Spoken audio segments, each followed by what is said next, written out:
大家好，歡迎收睇家國530。今日係4月24號嘅星期五。喺殺氣騰騰嘅氣氛籠罩底下，一如530琴日所講，美伊雙方喺會談上邊今日取得到突破。嚟自巴基斯坦方面嘅消息話，伊朗談判代表團今日已經抵達咗伊斯蘭堡，而美國代表團就會喺聽日即係25號到達。就連美國國防部長克格塞爾都插口話，伊朗仍然有機會獲得一個有利嘅協議，但底線就係佢哋唔可以擁有核武器。喺傳出會談重開之前，特朗普宣布咗以色列同黎巴嫩嘅停火期再延長3星期，為重開談判作出咗前奏。本來一切都算係和和平平咁樣喺度進行緊，但係以色列國防部長嘅一番話就將一股濃烈嘅殺氣吹到今次談判嘅頭上。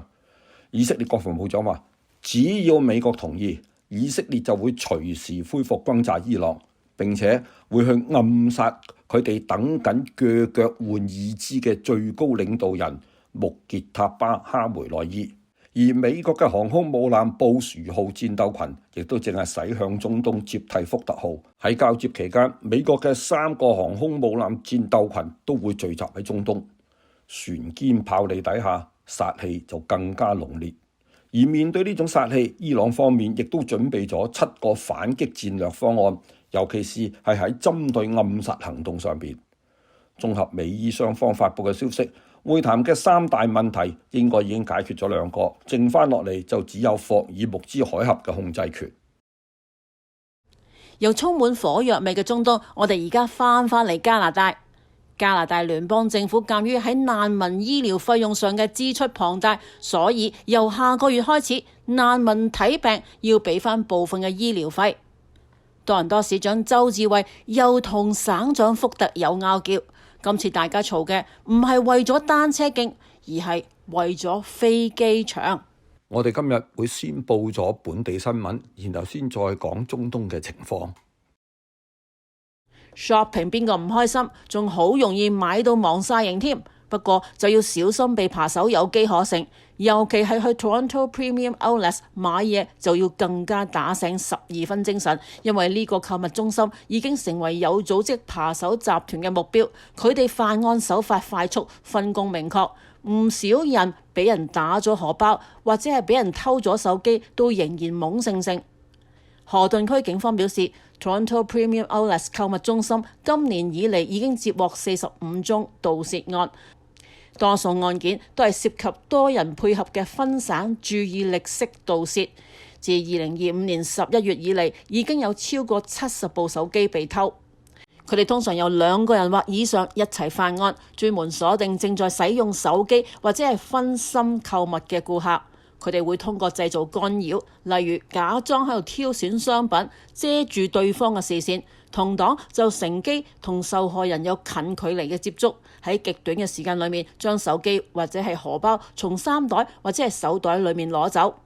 3月22號下晝4點55分，警方接報咗一宗手機被偷嘅案件，仲好快拉咗2個疑犯。今日警方仲公布咗一段喺4月11號嘅監控片段，希望公眾可以幫下手識別另外3名涉案疑犯。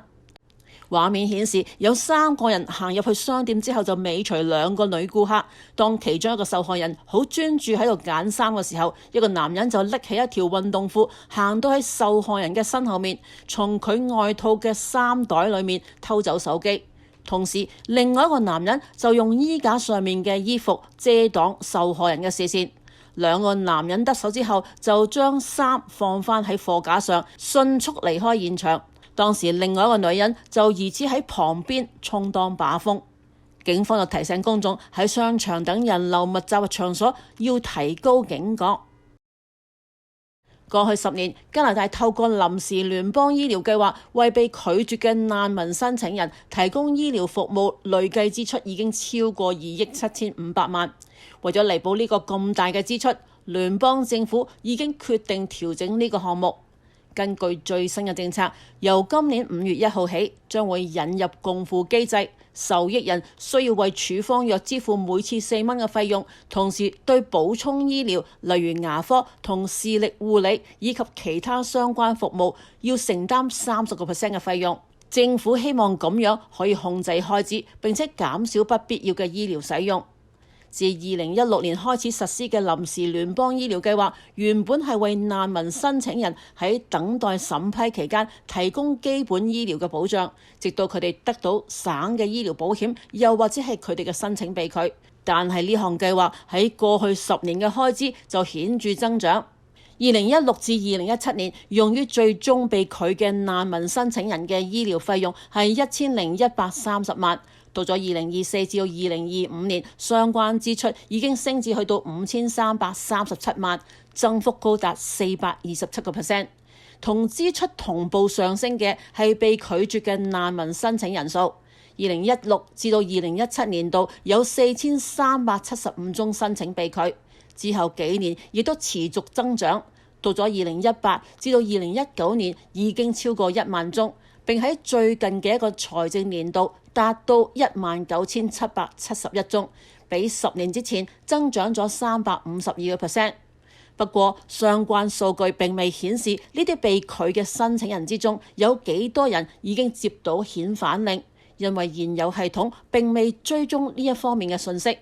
咁亦都意味住外界難以準確判斷呢啲人喺被拒之後仍然停留喺加拿大並繼續使用醫療資源嘅時間長度。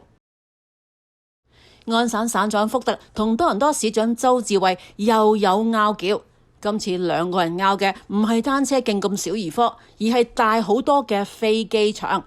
安省進步保守黨政府已經提出建設 Billy Bishop 機場法案，為接管市府喺呢個機場所扮演嘅角色鋪路。而呢個法案之中仲包括徵用部分市府擁有嘅土地，為延長跑道、容許噴射式飛機升降創造條件。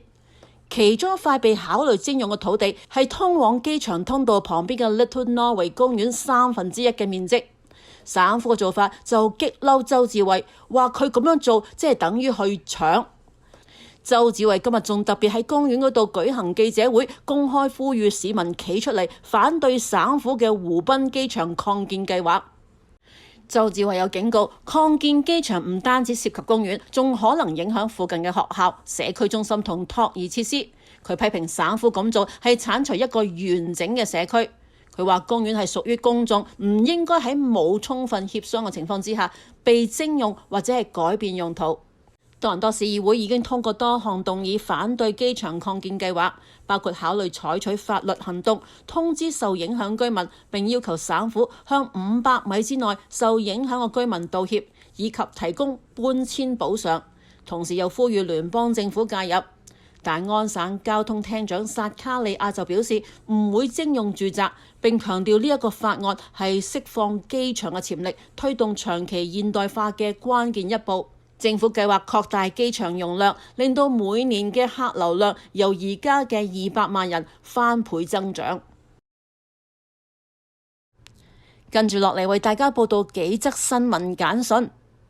安省省長福特四圍辣着火頭，代表唔同黨派嘅省議員喺省議會裏面嗌下交就在所難免，但係今次福特就俾人話佢人身攻擊。事件同省府積極推動修訂自由資訊法，令省長同內閣成員嘅一啲記錄唔再受到約束，要公開有關。事源琴日喺省議會嘅答問環節上，曾經喺 CP24 任職記者，之後成為自由黨省議員嘅史密斯喺發言之中就修訂自由資訊法質問省長，話佢一直強調自己高度問責，但係點解又推動修改法例，令到公眾更加難向佢問責？但係福特喺回應嘅時候，不但冇正面回應問題，反而向史密斯作出人身攻擊，話佢之所以進入省議會係因為 CP24 唔再要佢。福特又進一步指責佢過去做記者嘅時候，只係為自由黨同新民主黨嘅議程做宣傳。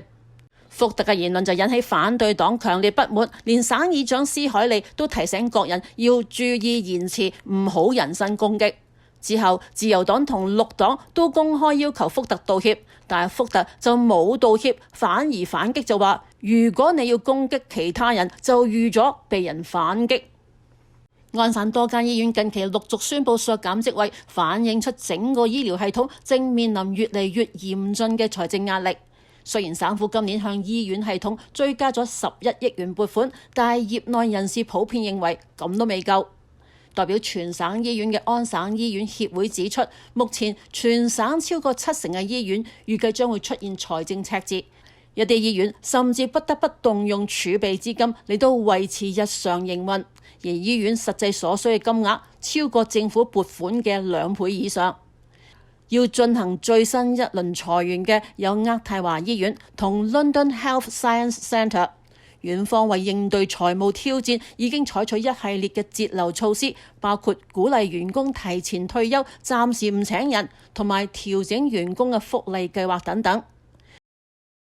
多倫多市北約克位於 Park Avenue 嘅一間民宅，琴晚7點鐘起火，消防員到場之後入屋救出一名74歲嘅男子，佢由於傷勢嚴重，最終不治身亡。火警之中仲有一隻狗死亡。另外，救護員亦都將一個成年女人送往醫院，但係佢只係受咗輕傷。消防員指出，火勢相信起源於地庫，而屋內裝有正常運作嘅煙霧警報器。至於具體嘅起火原因，仍然有待調查，但係初步判斷事件並無可疑。美國同伊朗會舉行第2輪會談嘅消息係喺美東時間今朝早由中方新華社發出嚟㗎。佢哋根據巴基斯坦多家媒體喺當地時間24號嘅報導話，美國談判代表團或者將會喺聽日，即係25號抵達巴基斯坦首都伊斯蘭堡。而中方央視總台記者又同時報導，指巴基斯坦政府消息人士話，伊朗外長阿拉格齊24號晚將會率團抵達伊斯蘭堡。及後，中方媒體引述伊朗方面嘅消息話，阿拉格齊預計係會同巴基斯坦嘅代表團進行交談，但係就唔會同美國代表接觸。跟住，阿拉格齊仲會去阿曼首都馬斯克特同埋俄羅斯首都莫斯科。伊朗伊斯蘭共和國通訊社報導話，阿拉格齊今日係去巴基斯坦訪問，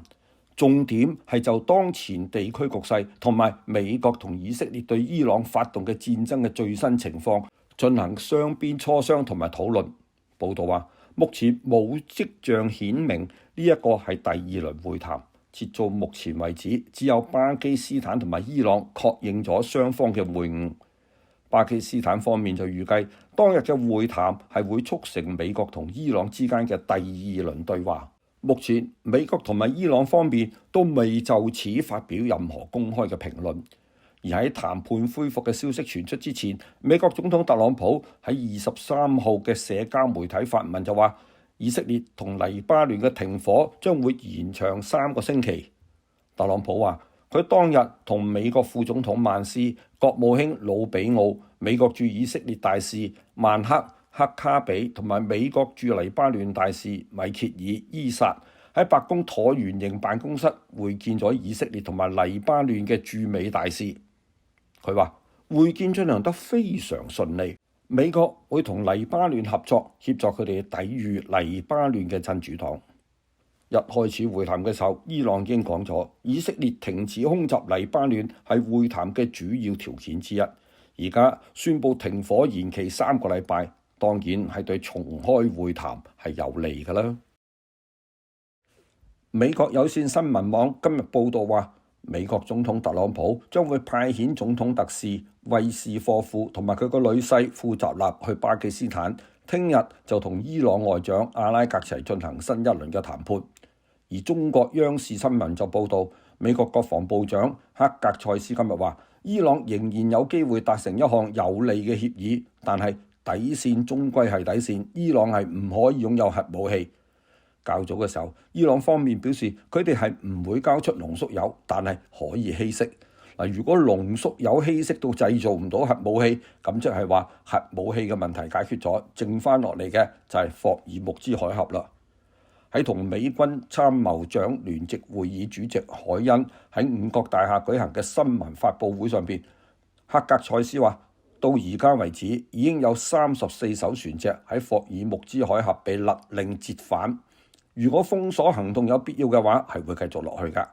佢話：而家嘅封鎖行動係已經擴展到全球範圍。兩艘喺封鎖生效之前已經駛離伊朗港口嘅影子船隊船隻已經被扣押。佢警告伊朗唔好喺霍爾木茲海峽布水雷，如果唔係，美軍將毫不猶豫咁開火摧毀。海恩就喺新聞發佈會上介紹咗美軍扣押伊朗圖斯卡號貨船，同埋喺印度洋上邊扣押兩艘涉及伊朗油輪嘅經過。佢話上邊3艘船隻同埋佢哋嘅船員目前仍處於美方嘅控制之下，美軍將會繼續喺太平洋同埋印度洋對伊朗船隻進行類似嘅海上攔截行動。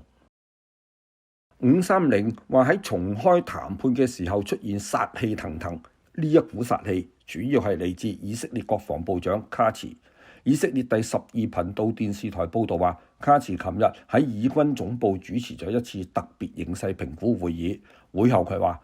以色列軍隊已經做好充分準備，隨時重啟對伊朗軍事行動。作戰方案包括咗係暗殺伊朗最高領導層嘅接班人，摧毀伊朗重點能源同埋電力設施、經濟基礎設施等。以色列而家等嘅係美國開綠燈啫。以色列嘅斬首暗殺行動過去已經顯示過佢嘅威力。面對住美國同以色列嘅威脅，伊朗方面據報亦都已經制定咗7項嘅戰略反擊，其中針對暗殺伊朗領導人嘅反擊行動就係，如果伊朗嘅軍政要員遭到暗殺，就會打擊以色列同埋美國及其盟友嘅信息技術同埋人工智能中心。如果伊朗嘅發電廠、煉油廠遭受打擊，伊朗就會反擊返以色列同埋地區裏邊美國及其盟友嘅發電廠、煉油廠。如果海上封鎖持續或者升級，伊朗就會封鎖曼德海峽，並且喺必要時通過大規模嘅布雷徹底封鎖霍爾木茲海峽，切斷所有石油出口管道嘅通道路線。伊朗外交部發言人並且話，近期談判嘅性質已經發生咗根本嘅轉變，核心議題再唔係核武器嘅問題，而係要徹底結束戰爭。以色列國防部長話，以色列係可以暗殺伊朗最高領導人嘅接班人，幾乎講明就係話要殺穆傑塔巴哈梅內伊。佢講，穆傑塔巴哈梅內伊而家係神志清醒，不過就幾乎全身都受傷，其中一隻腳仲要鋸咗佢，換隻假腳上去。美國嘅紐約時報喺星期4報導話，穆傑塔巴嘅傷勢比之前所知道嘅要嚴重好多，其中一隻腳已經接受咗3次嘅手術，而家正係等候安裝義肢。面部同埋嘴唇佢係嚴重燒傷，導致講嘢困難。未來佢可能係需要接受整形手術。佢到而家都唔願意公開亮相，亦都唔肯發表視頻同埋聲音，就係唔希望第一次露面嘅時候就顯得自己好似好脆弱咁。報道話，能夠接觸穆傑塔巴嘅人而家係極其有限，主要係醫療團隊。而心臟外科醫生出身嘅伊朗總統佩澤希齊揚同埋衛生部長就親自參與穆傑塔巴嘅治療。不過呢啲官員話，穆傑塔巴儘管佢傷勢嚴重，但係佢哋嘅心智係敏銳嘅，亦都參與正視。不過喺安全考慮、傷勢同埋聯繫困難嘅情況底下，穆傑塔巴目前已經將多數嘅決策權暫時下放俾軍方嘅將領。分析人士認為，伊朗權力結構而家正係出現顯著嘅改變，由革命衛隊主導嘅軍事集體逐漸成為咗安全、戰爭同埋外交嘅決策核心。如果今個夏天去溫哥華海灘玩，請小心水上安全。有一半海灘原本有救生員當值，今年將會因為慳錢而撤走救生員。溫哥華市議會星期3討論緊急動議，是否恢復5個海灘救生員撥款。儘管超過40位居民表達對撤走救生員服務嘅擔憂，市議會投票否決緊急撥款動議，而將責任推回溫哥華公園局。執政嘅 ABC 政黨議員克拉森 Mike Klassen 承認支持撥款居民嘅擔憂，但佢表示責任在於公園局而非市議會。克拉森表示，如果公園局真係重視呢啲服務，佢哋本應喺上次會議就這議題提出緊急動議，並給予適當嘅資金支持。支持該動議嘅議員同埋好多出席會議嘅居民對投票結果感到驚訝。議員肖恩奧爾 Sean Ora 表示，佢覺得呢項動議最初嘅版本好容易獲得支持，考慮到佢哋已經動用儲備金用於其他好多項目，今次爭取嘅60萬元並唔算多，畢竟生命攸關。公園局委員湯姆迪格比表示，佢哋已經着手為今個夏天招募救生員，但係所需嘅60萬元必須係其他地方籌集，無論資金最終從何而來。安全倡導者都強調，比失去一條生命嘅損失相比，這筆60萬元資金微不足道。卑斯救生協會執行董事利尼亞格雷斯表示，喺加拿大每一宗溺水死亡事故嘅成本高達623226元，比計劃用於恢復救生員嘅60萬元仲要高。溫哥華警方表示，佢哋拉咗3名青少年，疑犯涉嫌使用防洪噴霧，暴力搶劫2張價值7000蚊嘅 Pokemon Card。加拿大廣播公司 CBC 報導，受害人同疑犯透過 Facebook Marketplace 聯絡商定交易，受害人同意以7000蚊賣出2張 Pokemon Card。雙方約定喺星期二晚8點鐘左右喺溫東愛德華國王東街格安大略街附近見面。事主與假扮買家嘅人見面，立即遭到防洪噴霧襲擊。事主不防有詐，遭奪去2張 Pokemon Card。搶匪得手後，乘坐一架汽車逃走。警員到場後喺附近一帶兜截，最後喺本拿比麥克弗森大道格貝斯福德街附近成功攔截逮捕疑犯，但係只找回事主其中1張卡。雖然大多數 Pokemon Card 價值唔高，但係稀有嘅收藏品價值可以高達數千甚至數十萬。最近嘅一個例子係網紅 Logan Paul 以1600萬美元賣出1張稀有嘅 Pikachu 插畫家卡，帶動熱潮。Pokemon 卡有價有市，成為不法之徒嘅目標。私人買賣被搶劫時有發生，亦有店鋪遭暴力打劫。警方建議對星期二晚嘅噴防洪霧搶劫案，2名15歲男孩同埋1名16歲男孩提出指控，3人獲准以有條件釋放。調查人員提醒所有買賣卡牌嘅人應該喺公眾場所交收，包括位於溫市警察局總部外金比街 Cambie Street 2120號嘅市警交易。多倫多明日早上氣溫有4度，體感有如-1度；晚間最低氣溫有4度，體感有1度。後日早上氣溫攝氏5度，體感有3度。溫哥華明日早上氣溫攝氏8度，體感溫度有7度；晚上最低氣溫有6度，體感溫度有5度。後日早上氣溫攝氏8度，體感有7度。如果喜歡我哋嘅頻道，請訂閱、讚好及留言，多謝支持。